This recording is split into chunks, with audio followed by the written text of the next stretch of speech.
Les fables de La Fontaine. Le loup et le chasseur. Fureur d'accumuler, monstre de qui les yeux. Regarde comme un point tous les bienfaits des dieux.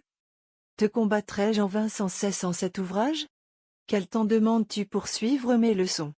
L'homme, sourd à ma voix comme à celle du sage, ne dira-t-il jamais, c'est assez, jouissons? Hâte-toi, mon ami, tu n'as pas tant à vivre. Je te rebats ce mot, car il vaut tout un livre.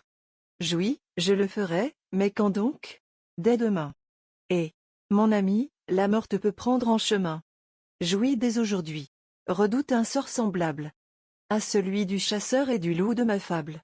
Le premier de son arc avait mis bas un daim. Un faon de biche passe, et le voilà soudain. Compagnon du défunt, tous deux gisent sur l'herbe. La proie était honnête, un daim avec un faon. Tout modeste chasseur en eût été content. Cependant un sanglier, monstre énorme et superbe, tente encore notre archer, friand de tels morceaux. Autre habitant du Styx, la parque et ses ciseaux. Avec peine y mordait. La déesse infernale reprit à plusieurs fois l'heure au monstre fatal. De la force du coup pourtant il s'abattit. C'était assez de bien. Mais quoi? Rien ne remplit les vastes appétits d'un faiseur de conquête. Dans le temps que le porc revient à soi, l'archer voit le long d'un sillon une perdrix marcher. Surcroît chétif aux autres têtes. De son arc toutefois il bande les ressorts.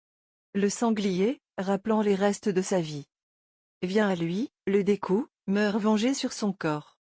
Et la perdrix le remercie. Cette part du récit s'adresse au convoiteux.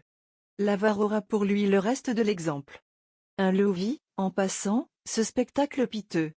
Ô fortune, dit-il, je te promets un temple. 4 corps étendus. Que de bien. Mais pourtant, il faut les ménager, ces rencontres sont rares. Ainsi s'excusent les avares. J'en aurai, dit le loup, pour un mois, pour autant. 1, 2, 3, 4 corps. Ce sont 4 semaines. Si je sais compter, toutes pleines. Commençons dans 2 jours. Et mangeons cependant.